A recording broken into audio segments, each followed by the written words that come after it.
solubility. Question number 1.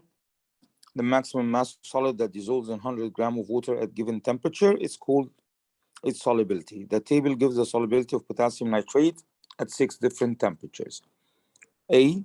Plot the points on the grid and draw a curve of best fit. يبقى هنحط البوينتس 20 41 30 40 65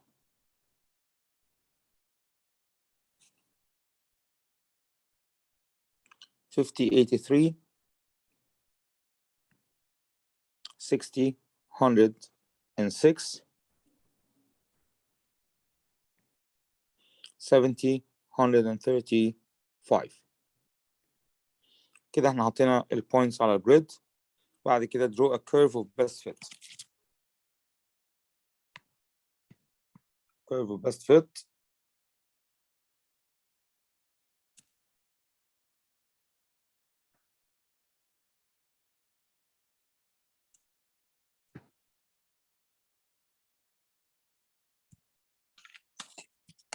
طيب ده كده الكيرف of best fit.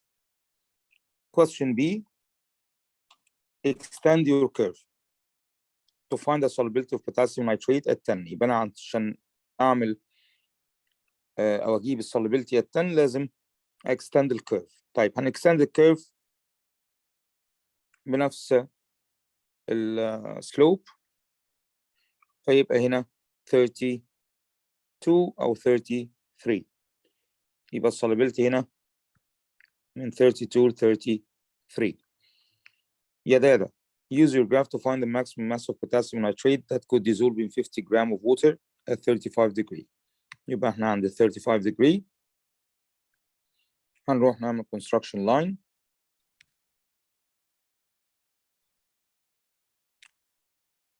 هنا هتطلع 58 جرام. طيب احنا ال 50 جرام دول soluble في 100 جرام of water. هو عاوز في 50 جرام of water. يبقى إذا كان solubility 58 جرام of salt in 100 gram of water, يبقى what is the solubility in 50 grams of water? يبقى 58 times 50 over 100 اللي هي تطلع 29. وطبعا انت ممكن تلاحظ على طول ان ال 58 نصها ال 29 زي ما ال 50 half ال 100. يبقى هنا هتكون الانسر 29 grams. Question 2. Ammonia is a toxic gas that is very soluble in water. A teacher used this apparatus to investigate the solubility of ammonia in water at different temperatures. راح جايب لك بالانس حاطط عليه البيكر اللي فيه ووتر وعن طريق فانل بيعمل bubbling للأمونيا through the water. This is the teacher's method. 400 cubic centimeter of water into the beaker and measure the temperature of water. Then place the beaker on a balance and record the mass of the beaker and water. Bubble ammonia into water until the mass is constant. Then record the constant mass. The teacher repeat the experiment with water at different temperatures. The table shows the teacher's results.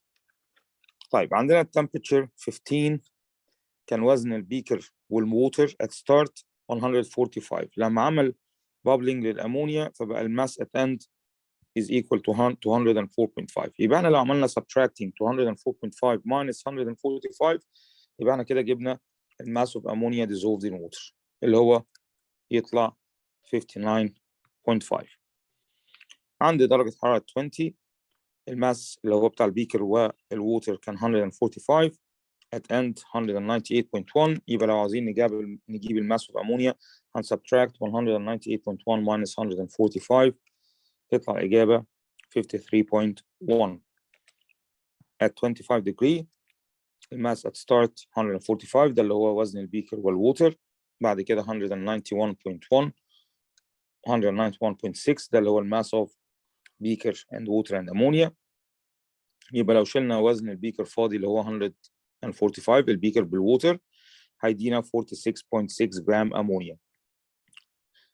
برضو at 30 degree الماس of beaker and water 145 اما ده الماس of beaker 185.1 ده الماس of ايه of beaker and water and ammonia. فلو عملنا subtraction 185.1 minus 145 هنجيب وزن الامونيا dissolved هيطلع 40.1. طيب هنلاحظ ان كل ما temperature increase the solubility of ammonia decreases. فهنا question AI calculate the mass of ammonia dissolved in 100 cubic centimeter of water at 25. هروح على 25 وهعمل subtraction ل 191.6 minus 145 اللي هي طلع لي 46.6. يبقى هنا 191.6 minus 145 اللي يطلع لي 46.6 grams. See the relationship between temperature and solubility of ammonia. هنا اتفقنا ان كل ما temperature بتزيد solubility بتقل. يبقى as temperature increases solubility of ammonia decreases. Explain one safety precaution that a teacher should take when doing this experiment. هو كان فوق قايل إن الأمونيا is a toxic gas. أي toxic gas يبقى إحنا لازم to work in a fume cupboard. يبقى هنا work in a fume cupboard. وممكن تقول work in a well ventilated room. A well ventilated room. وبعد كده ندي الاكسبلانيشن اللي خلاك تقول ان احنا هنورك in a fume cupboard or well ventilated room ان الامونيا is toxic او poisonous. طيب when the question C, when the teacher does the experiment at higher temperature the reading on the balance gradually increases but then slowly decreases. Suggest why the reading on the balance slowly decreases. اكيد ان الwater evaporate faster or more quickly at higher temperature. يبقى هنا ammonia evaporates, water evaporates more quickly at higher temperatures. ده بالإضافة إن الأمونيا بتبتدي تعمل escaping as it's less soluble in hot water. يبقى هنا ammonia escapes as it is less soluble in hot water. طيب question D, the skip to acid and bases. Question 3, a student does an experiment to investigate how the temperature changes as different masses of solid potassium nitrate are dissolved in water. She looks at this graph to help her decide the masses of water and potassium nitrate to use in the experiment. اللي هو الجراف اللي بيربط ما بين temperature in degrees Celsius و solubility of potassium nitrate in 100 grams of water. Question A, the student decides to use a mass of 50 grams of water at a temperature 25. From the graph, find the maximum mass of potassium nitrate that dissolved in this experiment. يبقى أنا number 1 هنروح عند درجة حرارة 25 ادي 25 هنعمل construction line وهنطلع الفاليو بتاعت solubility of potassium nitrate اللي هي حوالي 38 أو 40 يعني في الرينج ده. طيب ال 38 أو 40 دول دايبين في كام؟ في 100 جرام of water بس هو عاوز اللي في كام؟ اللي في 50. يبقى أنا لو طلعنا من الجراف 38 هنعمل dividing by 2 عشان نطلعها 19 جرام ولو إحنا كنا كتبناها 40 هنديفايد by 2 عشان نطلع 20 جرام. طيب question B, the student prepares 6 samples of potassium nitrate each with a mass of 2 grams.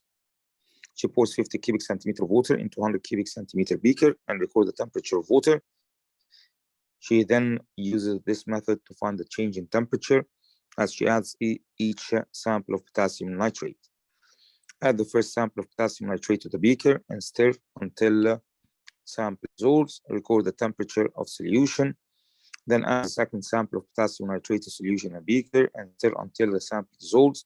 Record the new temperature of solution. Then repeat until all 6 samples of potassium nitrate have been added. وده التيبل shows her results. طيب دي الريزلتس بتاعتنا بتاعت الماس اوف potassium nitrate versus temperature. هنبتدي نبلوت الريزلتس على الجريد. يبقى انا هحط الريزلتس دي على الجريد. طيب اول واحده اللي هي 0.25.2 اهي. تاني واحده 222.2. بعد كده 419.4 اهي. بعد كده 16.9 16.9 دي ال 15 16.9. بعد كده 8 14.1 14.1 اهي. وبعد كده 10 11.4 10 11.4. وبعد كده 12 8.8 12 8.8. هنوصل البوينتس دي برولر ستريت لاين. واضح ان في بوينت هنا عاملين لها حاطينها غلط اللي هي عند ال 4 19.4. دي كده 15 16 17 18 19.4 على الستريت لاين. طيب يبقى كده دي البوينت. طب برضه نراجع البوينت عند 8.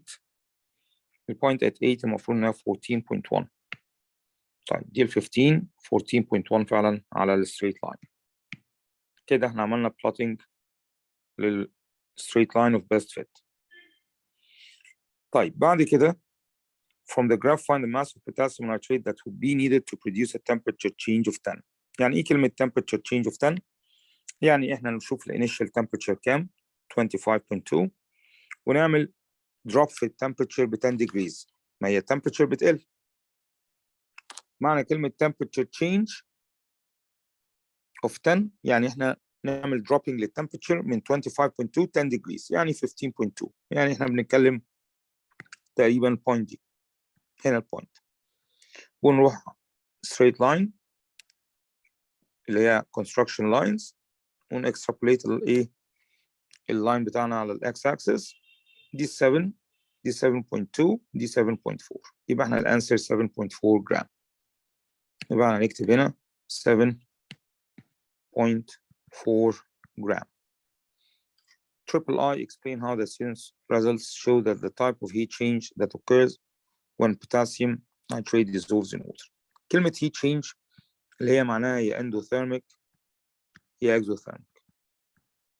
طيب الريزلتس بتاعتنا بتقول إن درجة الحرارة بتقل. التمبريتشر 25.2 22.2 19.4 قاعدة تقل. وبما إن قاعدة تقل يبقى أكيد التشينج endothermic. يبقى هنا temperature decreases. يبقى هنا the change is endothermic. ده كده الquestions بتاعت solubility. عندنا بعد كده الquestions على apparatus. أول واحدة هنا the diagram shows a selection of apparatus you can find in chemistry laboratory. راح مديك letter A وعاوزك تكتب النيم. طبعا letter A will be measuring cylinder. يبقى هنا measuring cylinder. بعد كده letter C ده conical flask. conical flask. letter F ده beaker. يبقى هنا letter F beaker. Select the letters of the two pieces of apparatus that would normally be used to measure accurately the volume of liquid. احنا نقدر نقيس ال volume of liquid بالmeasuring cylinder A وبالE اللي هي البيبات. يبقى هنا هيكون A و E اللي هي measuring cylinder والبيبات. Which piece of apparatus is needed to separate particles of solid from a liquid? ده بيكون اللي هو B اللي هو الفلتر funnel. يبقى B اللي هو الفلتر funnel. دي هناخدها في الميثود of separation of mixtures اللي هي الفلتريشن. The diagram shows piece of apparatus used to measure the volume of a liquid. In the table write the name of each piece of apparatus and the volume of a liquid it contains. طيب أول واحدة طبعا measuring cylinder.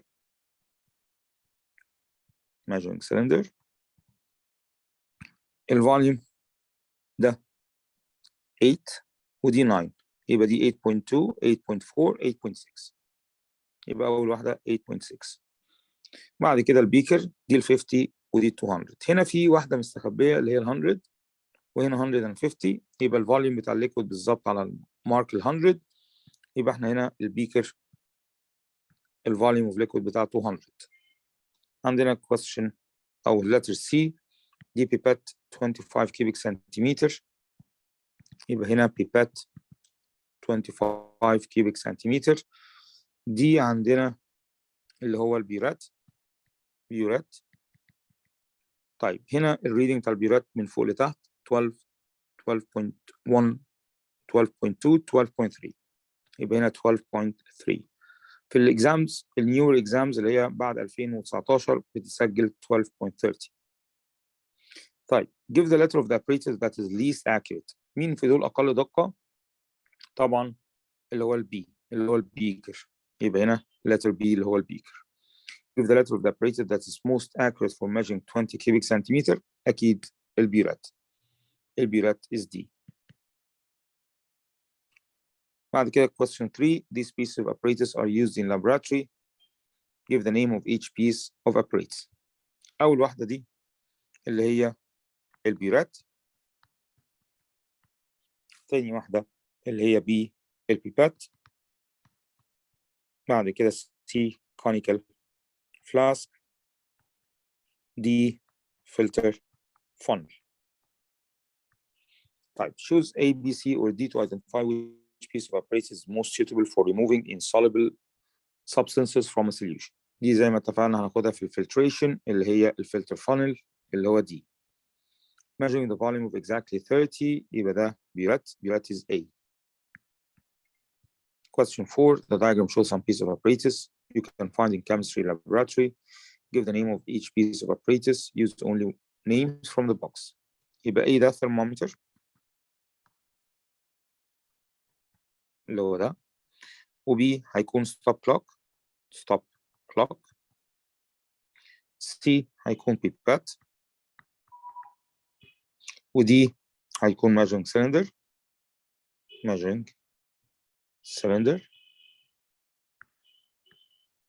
وE اللي هي الفلتر فانل اللي هو فانل.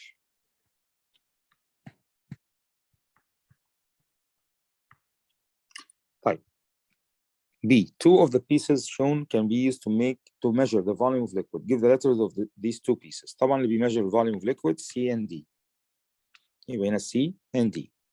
one of the pieces shown cannot be used to make a measurement.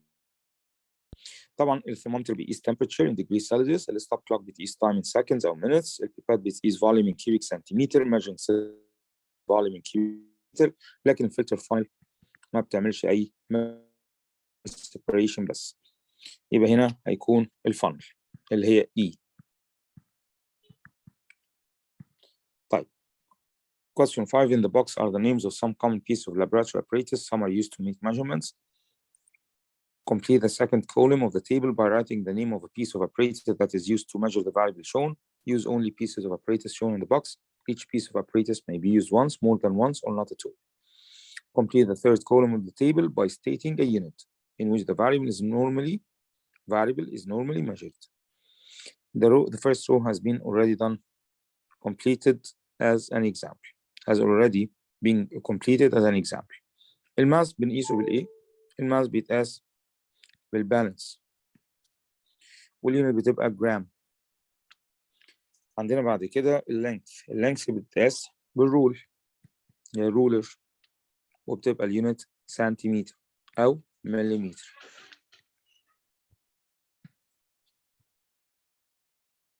عندنا الفوليوم بعد كده بيتقاس بالبيورات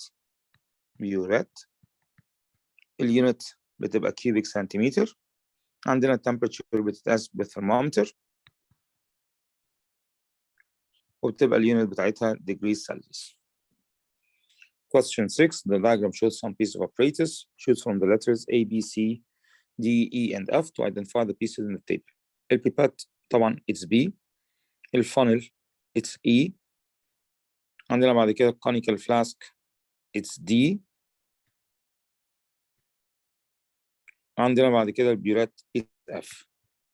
طيب, the piece of apparatus labeled ACF can be used to measure the volume of liquid. List these pieces of apparatus in order of accuracy with the most accurate first. طبعا ال F وال A وال C the most accurate البيورات then the measuring cylinder then البيكر. يبقى هنا البيورات F then the measuring cylinder A then البيكر C. The diagram shows 6 pieces of apparatus that are used in laboratory. The table lists the name of 4 pieces of apparatus. Complete the table by giving letters A, B, C, D, or E to identify each piece of apparatus listed. البيكر طبعا it's D. البيورات it's A. Measuring cylinder it's C. البيبات is F. بعد كده question 8 نفس الكلام. complete the table by giving the name of each piece of apparatus. B ده اللي هو الفلتر funnel. مش لازم نكتب فلتر بس لازم نكتب funnel. D test tube. E pipette. F beaker. Give the letter of the 2 pieces of apparatus that could each be used to measure an accurate volume of a liquid. طبعا هيبقى accurately عندك A و E. يبقى هنا A و E. Question 9. The table shows the names of some common pieces of laboratory apparatus used to make measurements. Complete the table to show the name of the quantity that can be measured by each piece of apparatus and a common unit used for that quantity. One example of each has been done for you. طبعا البانز بيقيس mass اليونت جرام. الستوب كلوك اليونت سكند. الجاز سيرنج بيقيس volume of gas اليونت كيوبيك سنتيمتر. والرولر بتقيس length اليونت بتاعتها سنتيمتر أو مليمتر. طيب, which piece of apparatus is needed in a paper? chromatography. لسه ما خدناش chromatography بس it's ruler. نحن retardation factor بالruler. The diagram shows some piece of apparatus. Complete the table by giving the names of each piece of apparatus. A the test tube. B the evaporating basin أو evaporating dish. C the measuring cylinder. و D the balance. Which piece of apparatus can be to measure the volume of a liquid? بنقيس volume of a liquid in measuring cylinder. Question 11. This piece of apparatus are used in chemistry experiments. Name this piece of apparatus. يبقى أول حاجة beaker. بعد كده filter funnel. بعد كده conical flask. بعد كده pipette. Apparatus P contains dilute hydrochloric acid. Litmus indicator is added to this acid. What is the final volume of the litmus? طبعا litmus acid.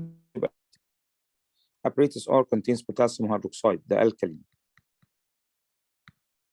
Litmus indicator is added to this alkaline solution. What is the final color of the litmus? طبعا it's blue. كده ده laboratory apparatus. بالنسبة لدرس purity هما 2 questions. Question 1. A student has 2 solids X and Y. One of these solids is pure substance and the other is mirror. Describe how the student could identify which solid is pure and which measuring a physical property of each solid. طيب, البروبرتي اللي احنا هنقيسها هنmeasure melting point. يبقى هنا measure point عشان دول solids. طيب, لو لقينا melting point fixed, if fixed melting point اللي هي sharp melting point, يبقى ده معناه ان substance is pure. The substance is pure. If it melts over a range of time if melts over a range of temperatures يبقى substance ده is a mixture. يبقى substance is a mixture. ده كده question number 1. Suggest question is how the melting point of a pure substance changes when an impurity is added.